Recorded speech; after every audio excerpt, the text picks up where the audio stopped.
lalu ada lagi masjid yang dilewati juga, yaitu masjid tempat peristiwa perang Parit atau perang Khandak.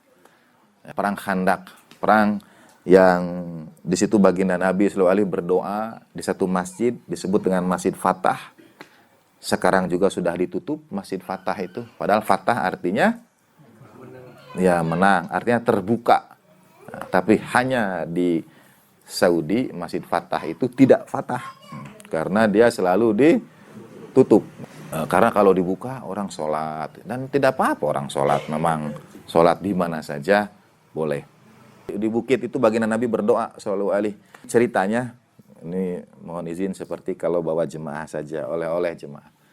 Jadi saya bilang ini lokasi perang Parit. Tapi kalau boleh tanya, di mana paritnya sekarang? Di mana sisa-sisa paritnya?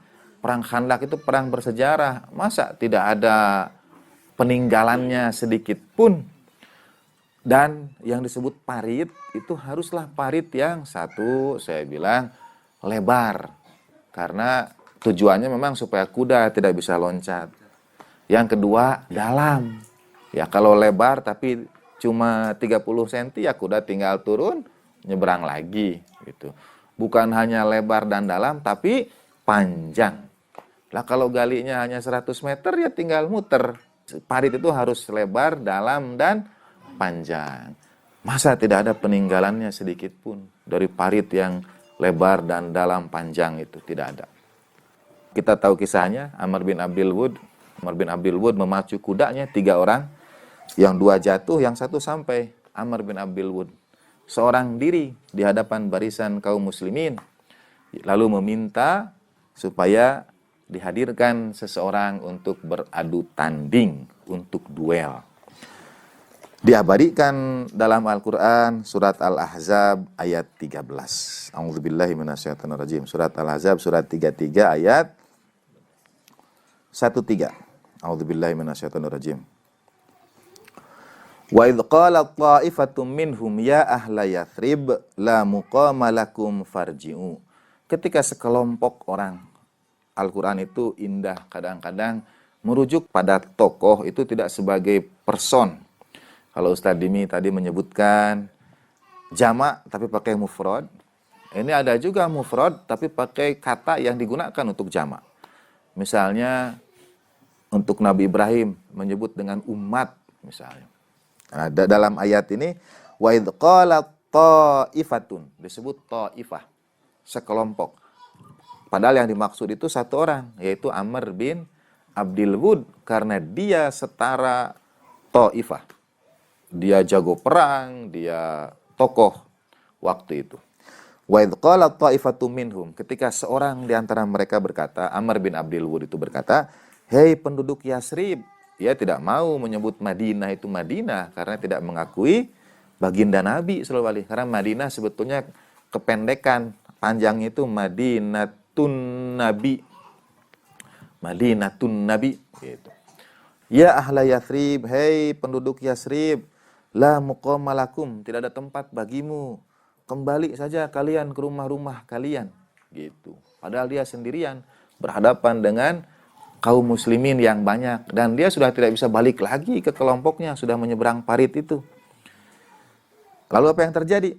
Wa yasta'dzinu fariqum minhumun nabiyya, dan sekelompok kaum di antara mereka kemudian minta izin kepada Nabi dan berkata, yaquluna inna buyutana aurah, rumah kami tidak ada yang jaga.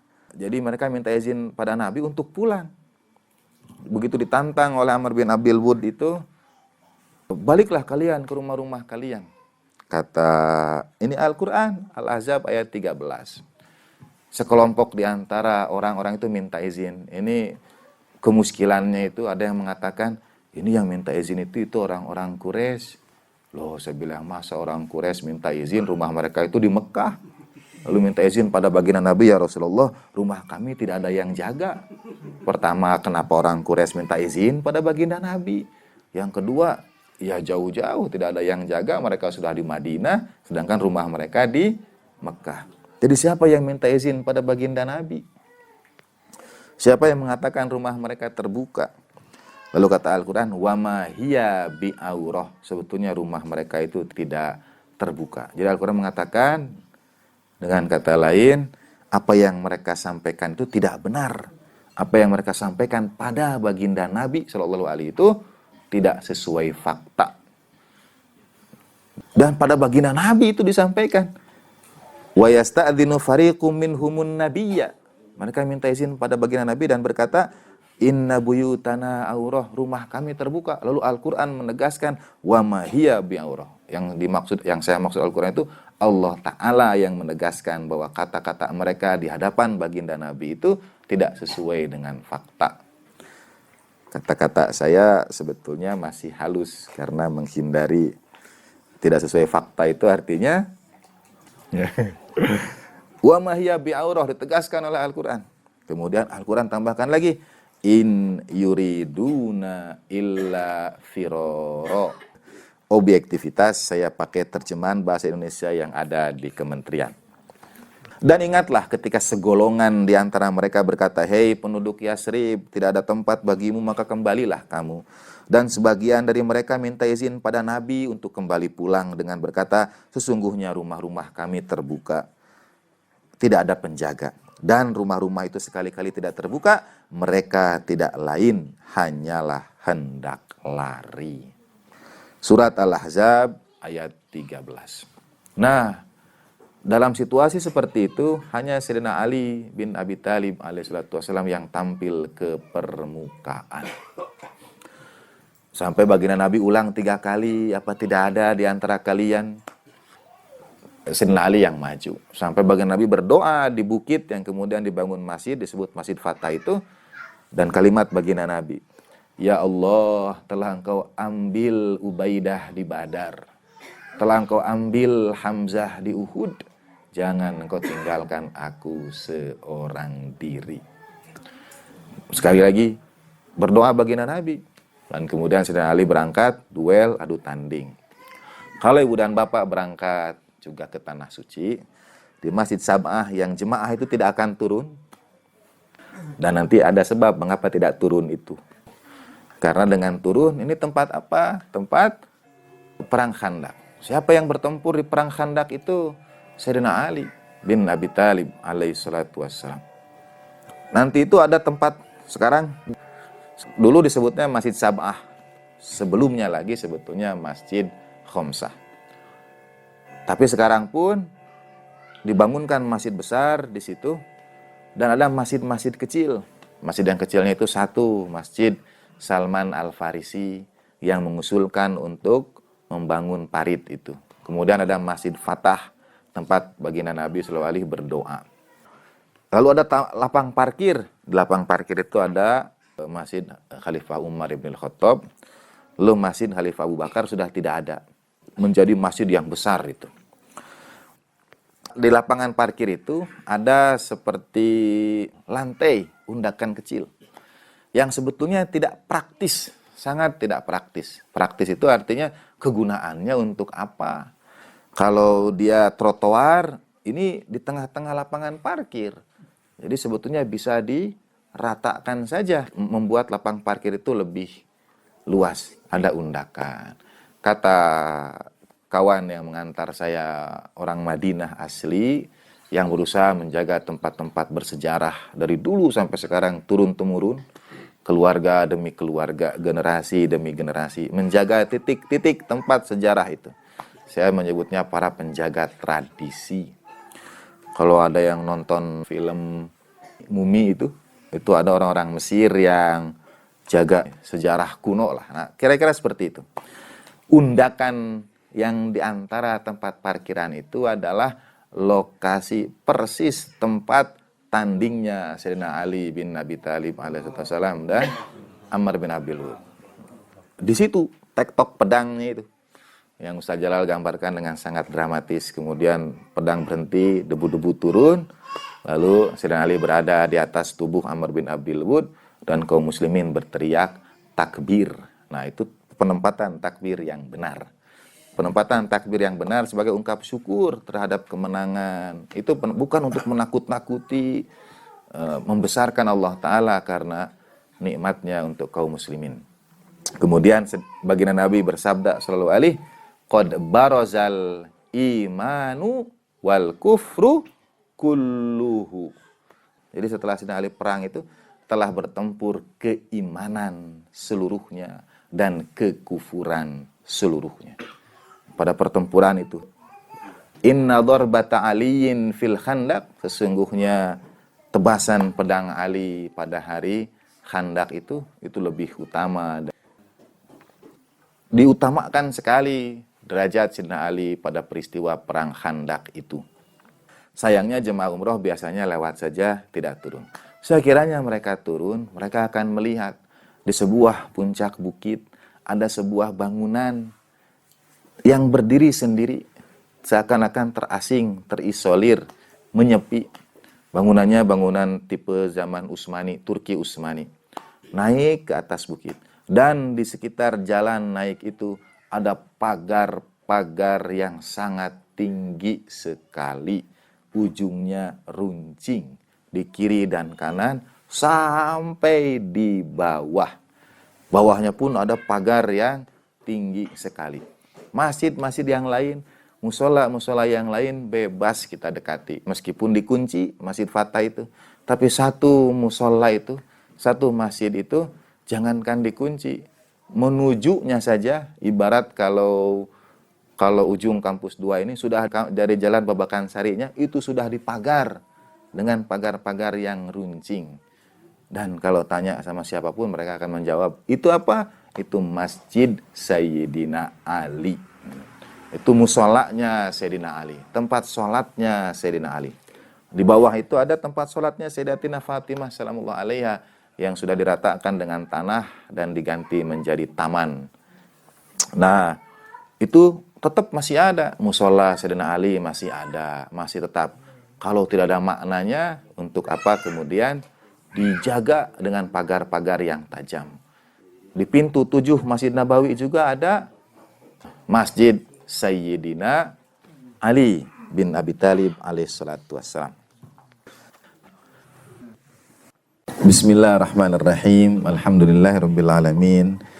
Wassalatu wassalamu ala asyrafil anbiya'i wal mursalin sayyidina wa maulana wa habibi qulubina wa qurrati a'yunina Abil Qasimil Mustafa Muhammad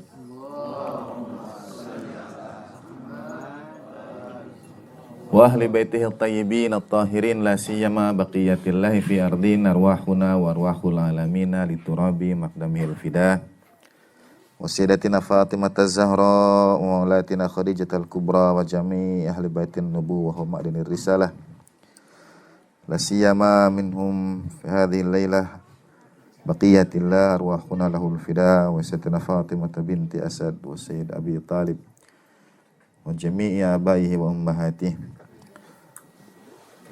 wa jami'i ibadillahil mukhlisin as-siddiqin wasyuhada'i wassalihin wa hasuna ulaika rafiqa. Assalamualaikum jami'an warahmatullahi wabarakatuh. Asyhadu an la ilaha illallah wahdahu la syarikalah wa asyhadu anna sayyidana Muhammadan abduhu wa rasuluh la nabiyya ba'dah. Allahumma salli wa sallim ala sayyidina Muhammad wa ala ali sayyidina Muhammad wa ajil farajahum warzuqna fid dunya ziyaratahum wa fil akhirati syafa'atahum. Ibu dan Bapak rahimakumullah, ada riwayat sebetulnya juga dicantumkan dalam kitab kedua mazhab besar dalam Islam.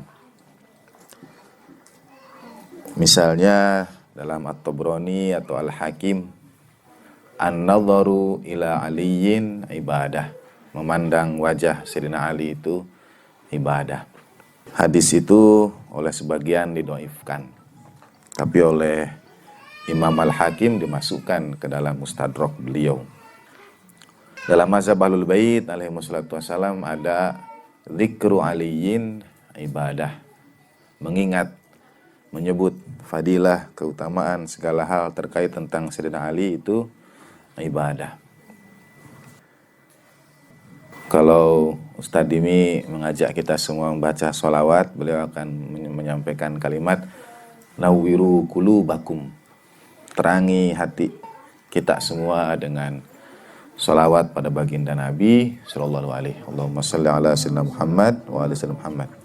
Nah, tentang Sayyidina Ali ada nawwiru majalisakum bidzikri Ali. Terangi majelis-majelis kalian itu, sinari majelis-majelis kalian itu dengan sebutan tentang Sayyidina Ali bin Abi Thalib karramallahu wajhah. Bagian ini secara khusus bisa kita simak bagaimana semua ujungnya itu ibadah. An-nadharu ila aliyin ibadah. Dzikru aliyin ibadah. Tidak misalnya menyebut dzikru aliyin hasanah, dzikru aliyin khair, dzikru aliyin amalun saleh. Tapi yang disebut itu dzikru aliyin ibadah. An-nadharu ila aliyin ibadah. Jadi segala hal terkait dengan Sayyidina Ali alaihissalatu wassalam itu dinilai sebagai ibadah. Ustaz Dimi sudah sangat terang menjelaskan pada kita, itu saja sudah sangat kuat dalilnya. Imam, wali, dan amir yang dikhususkan pada Sayyidina Ali bin Abi Thalib alaihissalatu wassalam. Sebelum saya lanjut, sekalian cerita pulang dari perjalanan umroh kemarin. Jamaah itu biasa saya bawa di awal itu untuk pengenalan area sekitar masjid. Bagi yang mudah-mudahan berangkat, di sekitar Masjid Nabawi itu ada masjid-masjid kecil. Dan saya sampaikan pada jamaah, untuk apa ada masjid kecil lagi kalau sudah ada Masjid Nabawi? Ibarat misalnya, walaupun perbandingannya ini sangat tidak sebanding. Misalnya di dekat Masjid Agung, di dekat Pusdai, ada musola lagi. Untuk apa ada musola lagi kalau ada masjid yang lebih besar? Tapi di sekitar Masjid Nabawi itu ada beberapa masjid kecil. Kecil bila dibandingkan dengan Masjid Nabawi. Tapi bila dibandingkan dengan masjid-masjid di tempat kita, ya ukurannya besar sebetulnya. Misalnya, saya biasa membagi, mudah-mudahan Ibu dan Bapak terbayang, Masjid Nabawi itu bentuknya persegi, atau mungkin bujur sangkar, saya kurang tahu persis, tapi persegi panjang lah. Jadi ada 4 titik, titik A, B, C, dan D. Kubah hijau itu di antara titik A dan B. Baqi itu di titik A, yang menghadap kiblat. Nah, di titik D itu ada masjid kecil, disebut dengan Masjid Imam Bukhari. Tempat Imam Bukhari sering sholat di situ. Dan kalau berangkat ke Tanah Suci ingin mengambil keberkahan di tempat-tempat itu dibuka biasanya di luar waktu sholat fardu. Karena sholat fardu semuanya ke Masjid Nabawi. Di luar waktu sholat fardu, masjid-masjid kecil itu dibukakan.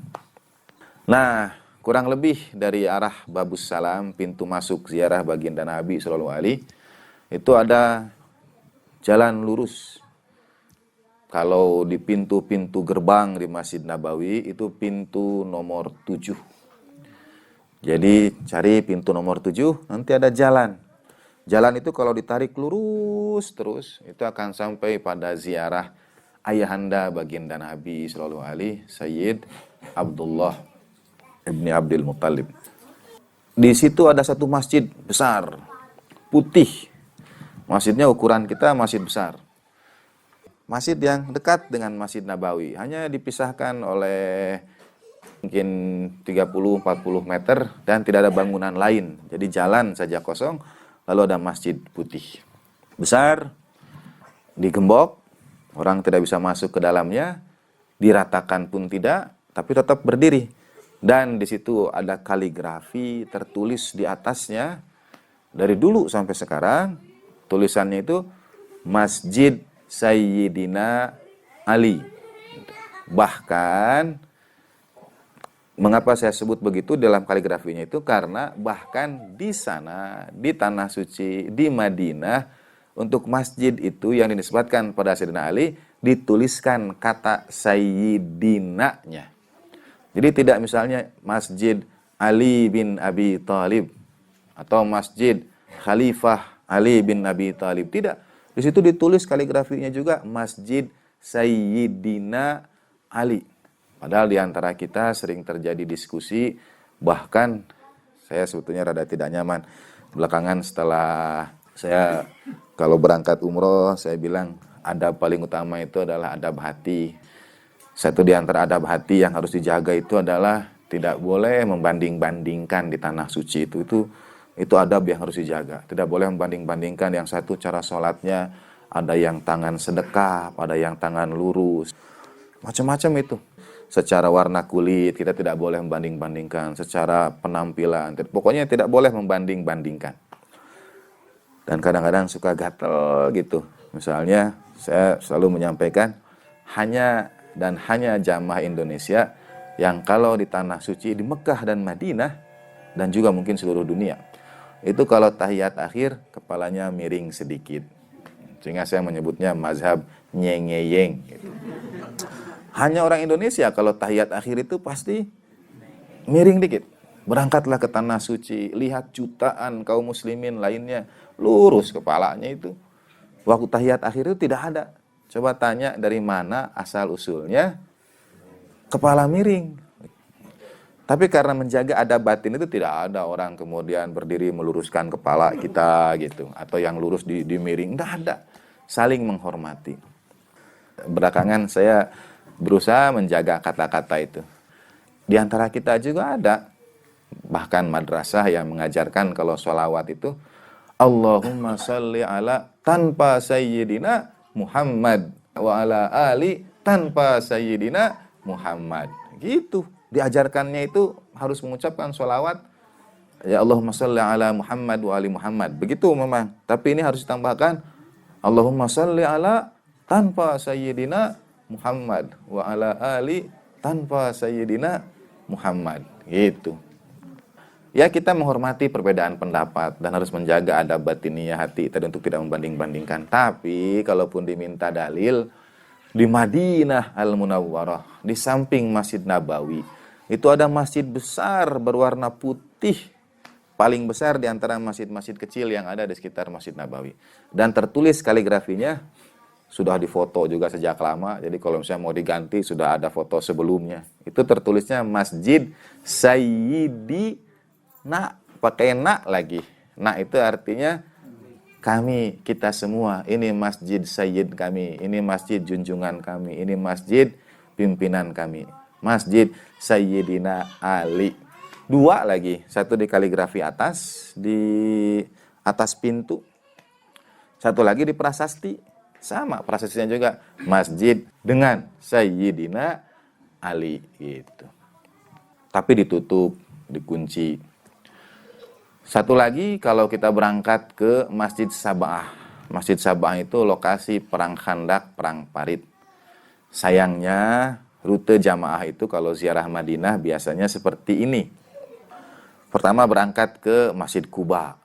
Karena satu sholat 2 rakaat di Masjid Quba dengan wudu itu setara pahala umroh.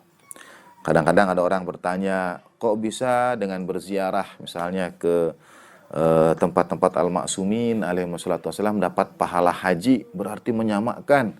Padahal dalam ibadah umroh itu kalau kita berangkat ke Masjid Quba dalam keadaan berwudu selalu disampaikan oleh para mutawif, para guide itu.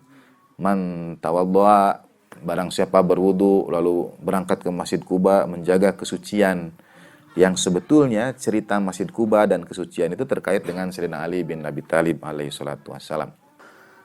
La taqum fihi abadan la masjidun usisa 'ala taqwa min awwali yaumin ahaqqu an taquma fihi rijalun yuhibbu ay yatahharu. Nah, itu sebetulnya merujuk kepada Sayyidina Ali bin Abi Thalib alaihi salatu wassalam.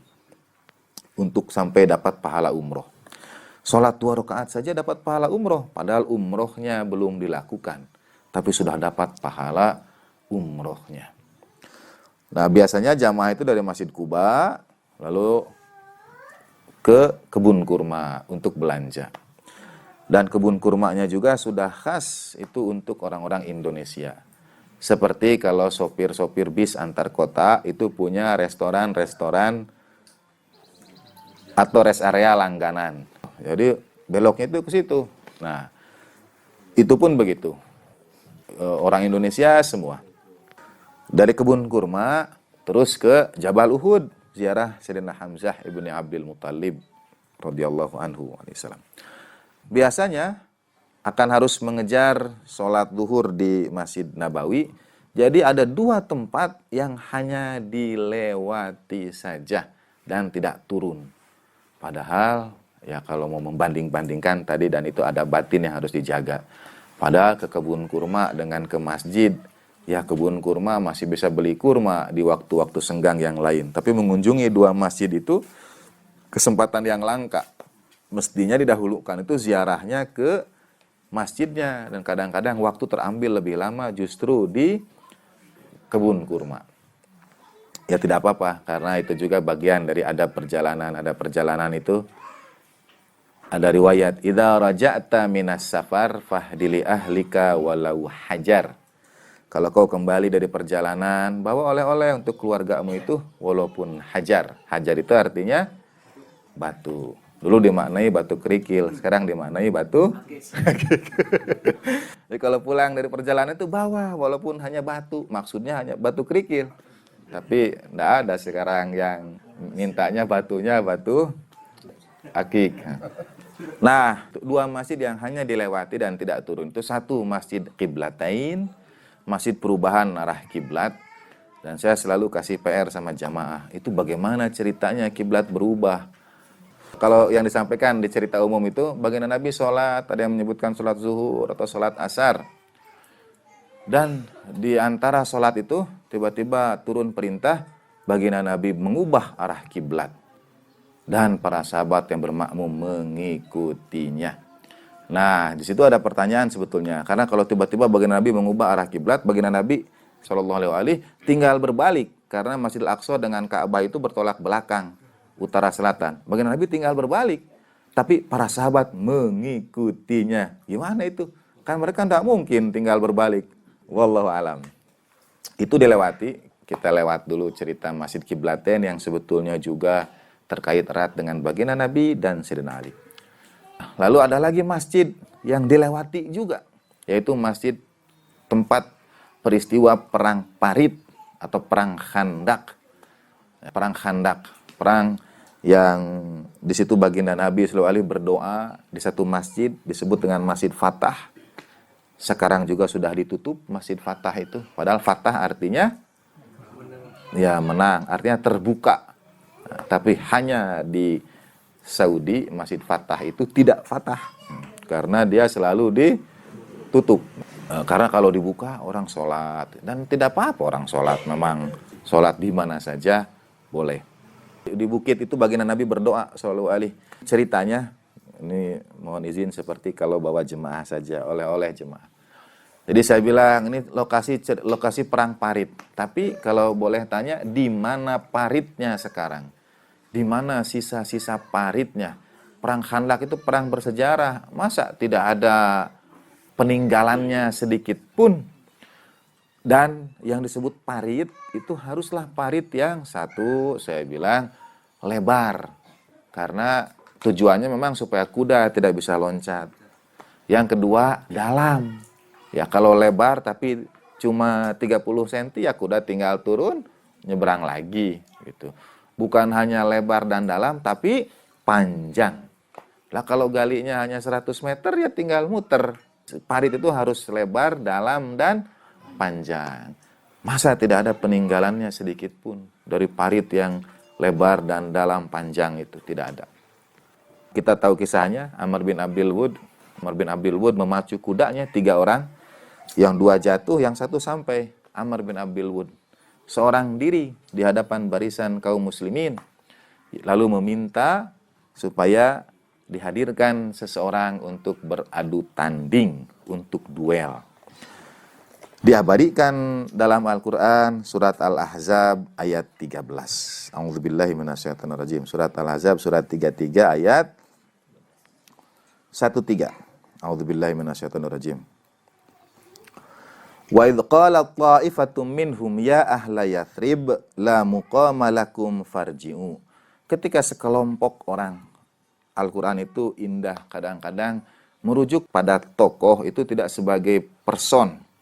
Kalau Ustadz Dimi tadi menyebutkan jamak tapi pakai mufrad. Ini ada juga mufrad tapi pakai kata yang digunakan untuk jamak. Misalnya untuk Nabi Ibrahim menyebut dengan umat misalnya. Nah, dalam ayat ini wa idz qalat ta'ifatun, disebut ta'ifah, sekelompok. Padahal yang dimaksud itu satu orang, yaitu Amr bin Abdul Wud, karena dia setara ta'ifah. Dia jago perang, dia tokoh waktu itu.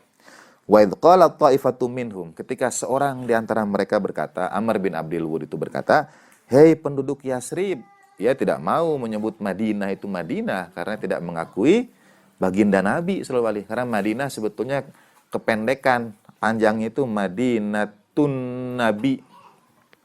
Madinatun Nabi gitu. Ya ahla Yasrib, hei penduduk Yasrib, la muqama lakum, tidak ada tempat bagimu. Kembali saja kalian ke rumah-rumah kalian gitu. Padahal dia sendirian berhadapan dengan kaum muslimin yang banyak dan dia sudah tidak bisa balik lagi ke kelompoknya, sudah menyeberang parit itu. Lalu apa yang terjadi?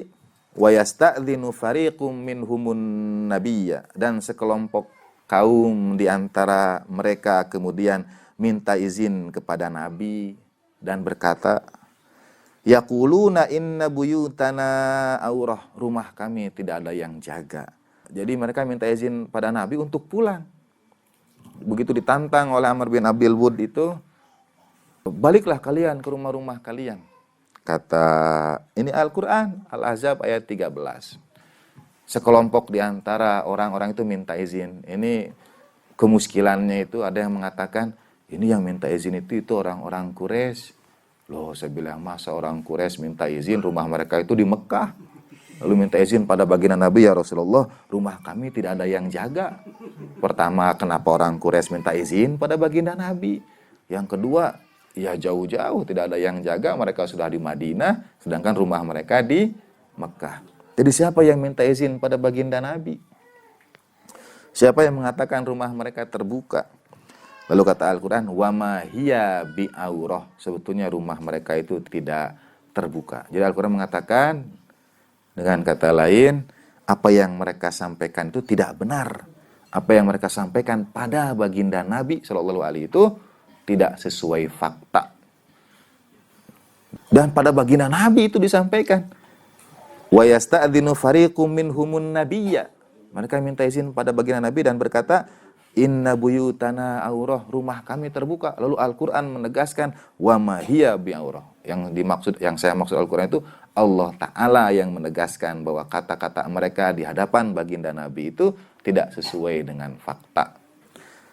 Kata-kata saya sebetulnya masih halus karena menghindari tidak sesuai fakta itu artinya wa ma hiya bi'aurah, ditegaskan oleh Al-Quran. Kemudian Al-Quran tambahkan lagi, in yuriduna illa firara. Objektivitas saya pakai terjemahan bahasa Indonesia yang ada di kementerian. Dan ingatlah ketika segolongan di antara mereka berkata, hei penduduk Yasrib, tidak ada tempat bagimu, maka kembalilah kamu. Dan sebagian dari mereka minta izin pada Nabi untuk kembali pulang dengan berkata, sesungguhnya rumah-rumah kami terbuka, tidak ada penjaga. Dan rumah-rumah itu sekali-kali tidak terbuka, mereka tidak lain hanyalah hendak lari. Surat Al-Ahzab ayat 13. Nah, dalam situasi seperti itu, hanya Sayyidina Ali bin Abi Thalib alaihissalam yang tampil ke permukaan. Sampai baginda Nabi ulang 3 kali, apa tidak ada di antara kalian? Sayyidina Ali yang maju. Sampai baginda Nabi berdoa di bukit yang kemudian dibangun masjid, disebut Masjid Fatah itu, dan kalimat baginda Nabi, ya Allah, telah engkau ambil Ubaidah di Badar, telah engkau ambil Hamzah di Uhud, jangan engkau tinggalkan aku seorang diri. Sekali lagi berdoa baginda Nabi. Dan kemudian Sayyidina Ali berangkat, duel, adu tanding. Kalau ibu dan bapak berangkat juga ke Tanah Suci, di Masjid Sab'ah yang jemaah itu tidak akan turun. Dan nanti ada sebab mengapa tidak turun itu. Karena dengan turun, ini tempat apa? Tempat perang Khandak. Siapa yang bertempur di perang Khandak itu? Sayyidina Ali bin Abi Thalib alaihi salatu wassalam. Nanti itu ada tempat, sekarang dulu disebutnya Masjid Sab'ah. Sebelumnya lagi sebetulnya Masjid Khomsah. Tapi sekarang pun dibangunkan masjid besar di situ, dan ada masjid-masjid kecil.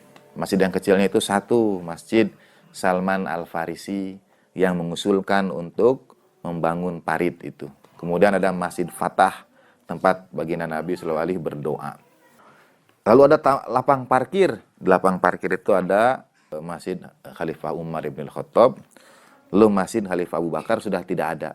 Menjadi masjid yang besar itu. Di lapangan parkir itu ada seperti lantai undakan kecil yang sebetulnya tidak praktis, sangat tidak praktis. Praktis itu artinya kegunaannya untuk apa? Kalau dia trotoar, ini di tengah-tengah lapangan parkir. Jadi sebetulnya bisa diratakan saja, membuat lapang parkir itu lebih luas, ada undakan. Kata kawan yang mengantar saya, orang Madinah asli yang berusaha menjaga tempat-tempat bersejarah dari dulu sampai sekarang turun-temurun, keluarga demi keluarga, generasi demi generasi, menjaga titik-titik tempat sejarah itu. Saya menyebutnya para penjaga tradisi. Kalau ada yang nonton film Mumi itu ada orang-orang Mesir yang jaga sejarah kuno lah. Nah, kira-kira seperti itu. Undakan yang diantara tempat parkiran itu adalah lokasi persis tempat tandingnya Sayyidina Ali bin Abi Thalib alaihissalam dan Ammar bin Abi Lu'ud. Di situ tektok pedangnya itu yang Ustaz Jalal gambarkan dengan sangat dramatis. Kemudian pedang berhenti, debu-debu turun, lalu Sayyidina Ali berada di atas tubuh Ammar bin Abi Lu'ud dan kaum muslimin berteriak takbir. Nah, itu penempatan takbir yang benar. Penempatan takbir yang benar sebagai ungkap syukur terhadap kemenangan. Itu bukan untuk menakut-nakuti, membesarkan Allah Ta'ala karena nikmatnya untuk kaum muslimin. Kemudian baginda Nabi bersabda sallallahu alaihi, qad barazal imanu wal kufru kulluhu. Jadi setelah Sayyidina Ali perang itu telah bertempur keimanan seluruhnya dan kekufuran seluruhnya. Pada pertempuran itu, inna darbata aliyin fil khandaq, sesungguhnya tebasan pedang Ali pada hari Khandaq itu lebih utama. Diutamakan sekali derajat Sayyidina Ali pada peristiwa perang Khandaq itu. Sayangnya jemaah umroh biasanya lewat saja, tidak turun. Sekiranya mereka turun, mereka akan melihat di sebuah puncak bukit ada sebuah bangunan yang berdiri sendiri, seakan-akan terasing, terisolir, menyepi. Bangunannya bangunan tipe zaman Utsmani, Turki Utsmani. Naik ke atas bukit. Dan di sekitar jalan naik itu ada pagar-pagar yang sangat tinggi sekali. Ujungnya runcing di kiri dan kanan sampai di bawah. Bawahnya pun ada pagar yang tinggi sekali. Masjid-masjid yang lain, musola-musola yang lain bebas kita dekati. Meskipun dikunci, Masjid Fatah itu. Tapi satu musola itu, satu masjid itu, jangankan dikunci. Menujunya saja, ibarat kalau ujung kampus 2 ini sudah dari jalan Babakan Sarinya, itu sudah dipagar dengan pagar-pagar yang runcing. Dan kalau tanya sama siapapun, mereka akan menjawab, itu apa? Itu Masjid Sayyidina Ali. Itu musolanya Sayyidina Ali, tempat sholatnya Sayyidina Ali. Di bawah itu ada tempat sholatnya Sayyidatina Fatimah salamullah alaiha yang sudah diratakan dengan tanah dan diganti menjadi taman. Nah, itu tetap masih ada. Musola Sayyidina Ali masih ada, masih tetap. Kalau tidak ada maknanya, untuk apa kemudian dijaga dengan pagar-pagar yang tajam. Di pintu 7 Masjid Nabawi juga ada Masjid Sayyidina Ali bin Abi Thalib alaihissalatu wassalam. Tadi Ustaz Dim menyebutkan, berikan saya kamus yang menyebutkan bahwa imam itu adalah Al-Quran. Sebetulnya saudara-saudara kita mengambil pengertian, tapi mari kita lihat nanti. Mengapa imam itu merujuk kepada kitab?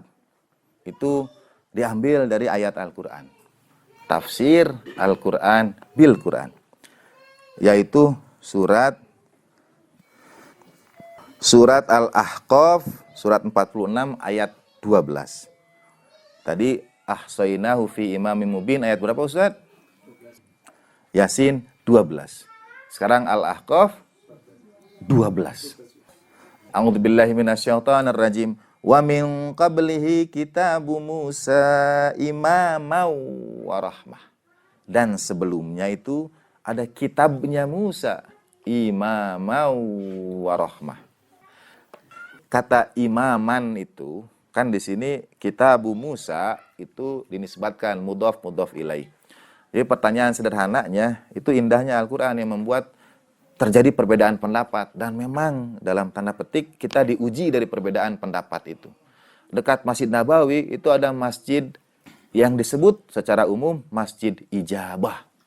Dekat dengan Masjid Nabawi. Ceritanya ditulis di situ, ada prasastinya juga. Ini cerita mengapa disebut Masjid Ijabah. Karena baginda Nabi SAW berdoa, memohon 3 hal pada Allah Ta'ala. Yang 2 diijabah, yang 1 tidak. Sehingga saya bilang, harusnya dong nama masjidnya 2/3 ijabah.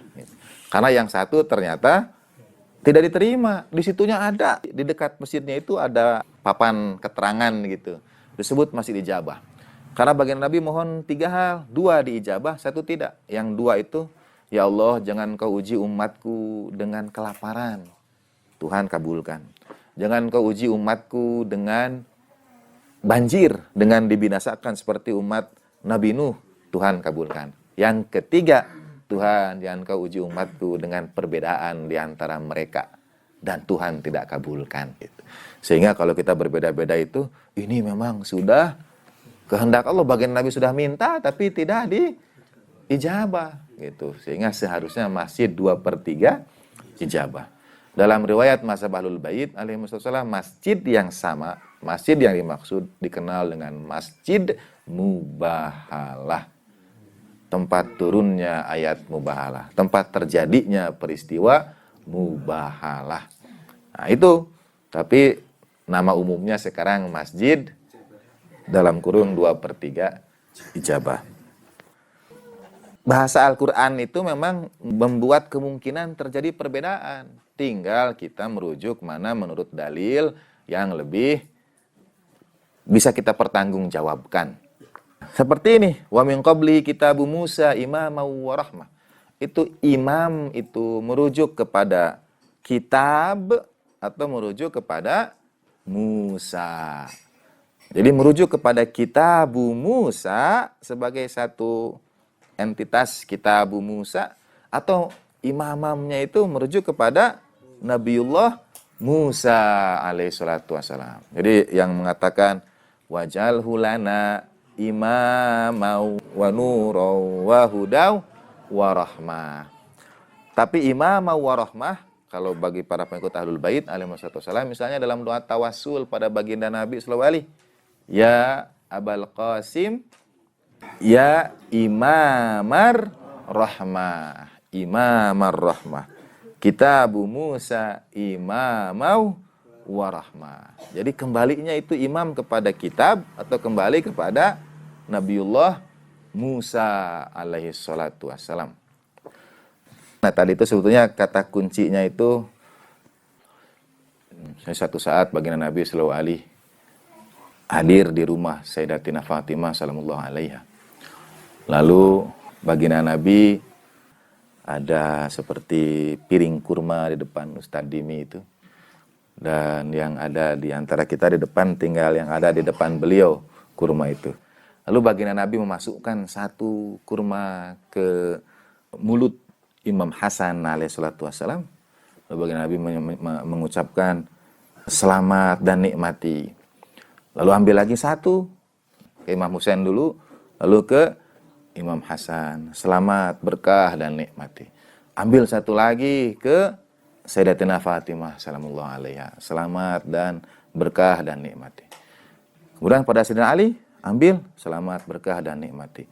Nah, tapi setelah satu itu baginda Nabi ambil lagi kurma yang kedua. Masukkan lagi, selamat, berkah, dan nikmati. Tidak berhenti di situ. Kemudian baginda Nabi ambil lagi dan berdiri.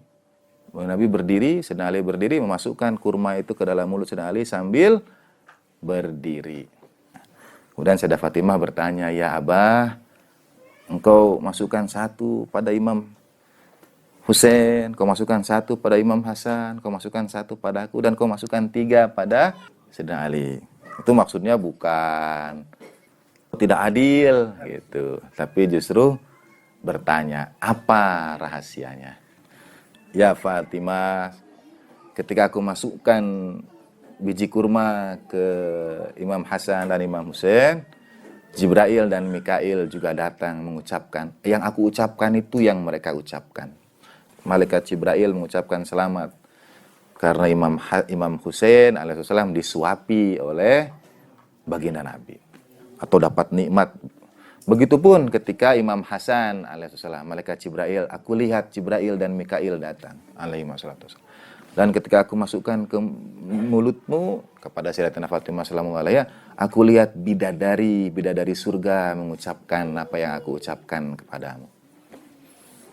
Untuk Sayyidina Ali, kata baginda Nabi, aku mendengar suara kudus. Jadi kalau itu malaikat Jibril, malaikat Mikail, bidadari surgawi, begitu Sayyidina Ali, Allah subhanahu wa ta'ala yang menyampaikannya. Dan aku mengulangi apa yang Allah ta'ala sampaikan.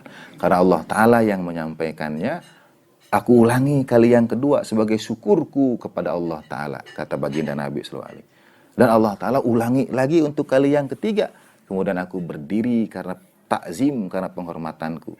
Kemudian Allah ta'ala berkata kepada aku, kalau engkau lakukan itu terus-menerus, aku pun akan terus mengucapkan yang aku sampaikan ini sampai hari kiamat. Mengulang-ulang terus apa yang disampaikan oleh baginda Nabi Shallallahu Alaihi Wasallam. Nah, itu keutamaan Sayyidina Ali bin Abi Thalib alaihissalatu wassalam yang memandangnya ibadah, mengingat tentangnya ibadah. Orang sering salah mengira, sekali lagi, sampai menganggap mengutamakan. Kita itu akan datang pada hari kiamat sendirian demi sendirian. Tanggung jawab itu sendiri demi sendiri. Kalau orang ada yang meninggal dunia itu sering tanya, di mana sekarang keluarga saya, ada di mana? Atau nanti bisa bareng atau tidak? Janji surga Aden itu janji yang abadi atau itu tempat transit saja? Jadi akan bersama itu ya diberi kesempatan bersama, tapi bagi masing-masing sesuai derajat yang dia amalkan. Bagaimana caranya supaya tetap bisa sama-sama itu? Suami istri bisa bareng atau tidak nanti di hari akhir? Karena ada kemungkinan tidak barengnya itu karena kadar batiniyahnya itu berbeda. Ibadah masing-masingnya itu berbeda. Yang satu sering sholat malam misalnya, yang lain tidak. Yang satu sering ngaji Al-Quran, yang lain tidak. Itu akhirnya bareng atau tidak?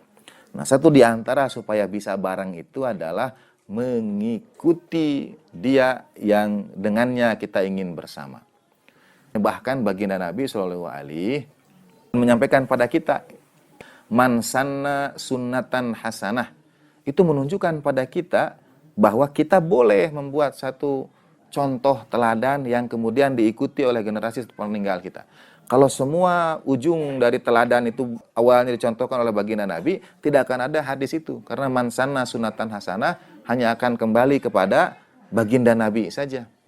Tapi baginda Nabi sampaikan, man sanna sunnatan hasanah, barang siapa memulai sunnah yang baik, bagi dia pahalanya dan pahala orang yang mengikuti setelahnya. Ini terbuka bagi kita untuk mulai satu kebaikan dan orang mengikutinya. Misalnya, kalau kita ditinggalkan oleh keluarga kita, ikutilah kebaikan yang biasa dilakukan oleh orang yang ingin kita bersama dengan dia itu. Contohnya bahkan baginda Nabi SAW ketika satu saat riwayat Ummul Mukminin Aisyah, ada seorang perempuan, baginda Nabi hamparkan tikar, baginda Nabi jamu, baginda Nabi beri perbekalan, berbincang Kalau kita baca hadis itu, ini baginda Nabi SAW berbicara dengan perempuan yang bukan muhrim. Kalau kita mau dibongkar misalnya secara hukumnya bagaimana baginda Nabi duduk di situ bicara dengan perempuan yang bukan muhrim. Lalu perempuan itu pulang, baginda Nabi takzim. Lalu Ummul Mukminin Aisyah tanya, siapa dia ya Rasulullah?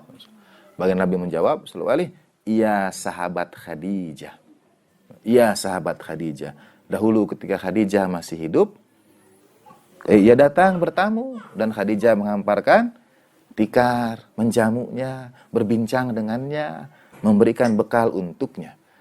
Siapa mengikuti siapa? Ini baginda Nabi yang mengikuti kebiasaan Sayyidatina Khadijah salamullah. Dan itu bukan riwayat mazhab Ahlul Bait tentang menghamparkan, itu riwayat Ummul Mukminin Aisyah dalam kitab Ahlus Sunnah.